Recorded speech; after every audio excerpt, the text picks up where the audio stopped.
Okay, another rant request, and this time it's about developing discernment. And this is already going to have two parts. I already know it's going to have two parts.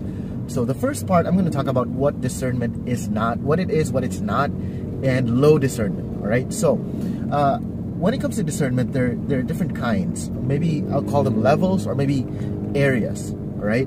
So when you think of discernment, I'm not talking about the charismatic Pentecostal continuationist weird discernment. Okay, I'm not talking about people saying I feel or I can discern that there's this spirit in you, or there's a spirit in her, or there's a Jezebel demon inside. Like that. That's not the discernment I'm talking about. That's just weird stuff, and it's not even really biblical. Okay, so that's not the kind of discernment I'm talking about.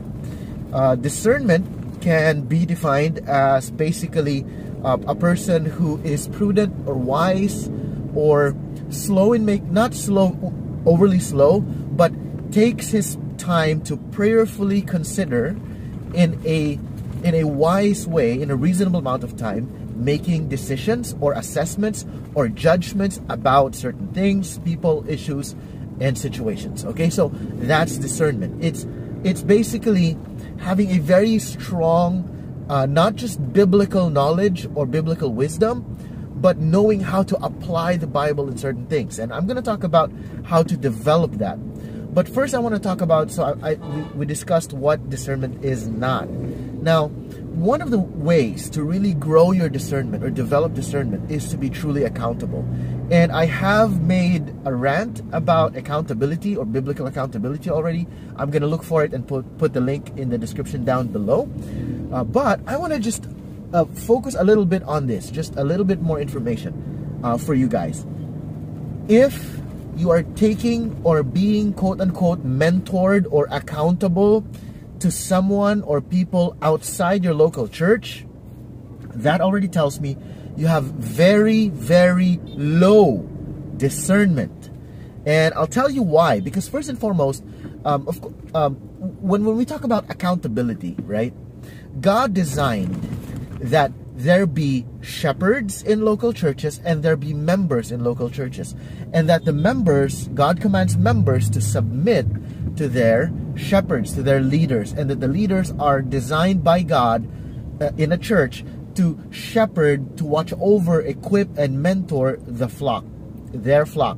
It's not, yes, there is the universal church, amen to that, but how God designed how we live our spiritual lives is to be accountable to local church members, especially your leaders. So here's normally what happens, or what's supposed to happen. If you're a guy, you should find a guy in your local church who is more mature spiritually, more mature biblically, who knows how to apply biblical wisdom well. And if you're a girl, you have to look for girls in your local church who are also more mature, more wise, and know how to apply biblical wisdom well. These are people who are blameless, who are in your eyes admirable, those kinds of people. If you are trying to get quote-unquote mentorship or accountability from somebody outside your local church, you have very low discernment, close to none even. Why? If you are receiving good advice from them and you do not listen, then you're being foolish. You're finding ways to truly not be accountable. You're looking for ways to be isolated, and it's just an excuse for you to be able to quote-unquote say you're accountable, but you're not really. And once you get caught and your own local church leaders or shepherds find out, they will never know that you have been given good advice before which you have spurned. In other words, they will think it's your first time disobeying good advice when actually it's not your first time. And so you're finding ways to excuse yourself. Now, if you are receiving good advice, okay, good advice from people outside your local church, then what happens? You are deepening your bond, your loyalty, your commitment, and your sentiment towards people outside your local church, which means you are in a very real way, you are going against the principles of God, how He designed your spiritual walk and spiritual life and spiritual family is supposed to be lived out in Christians. And eventually, you are going to come to the point of wanting to leave your local church where God has actually placed you, and you are going to end up causing a lot of problems. The other side to this, okay, you are deepening these commitments, bonds, loyalties to people outside your local church. Once they teach you stuff that is different or false or whatever, you're gonna get divisive very, very quickly. That's another problem. Third problem, if they are giving you bad advice, your local church shepherds, leaders, and accountability people will not know you're receiving bad advice, and they're just gonna wonder why you're so divisive all the time. It's because they don't know that you've got a source of division that's making you yourself divisive.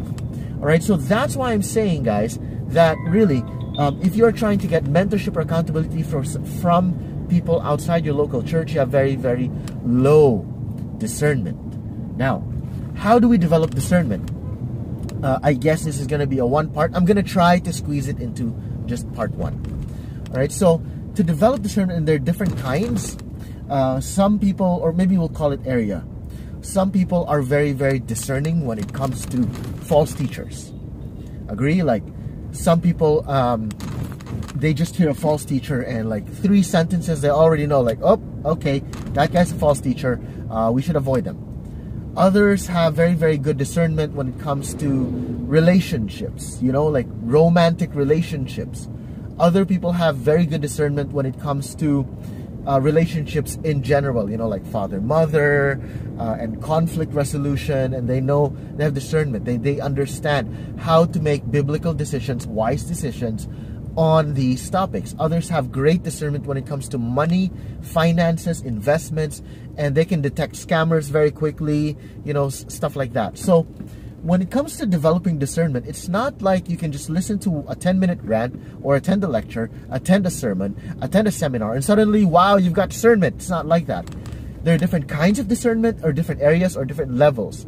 So some people are more discerning in some areas and not others. So for example, I know for myself personally, I've got good discernment when it comes to false teachers. I've got good discernment when it comes to relationship in terms of romance, but I don't have very, very strong discernment when it comes to many, many other things in life.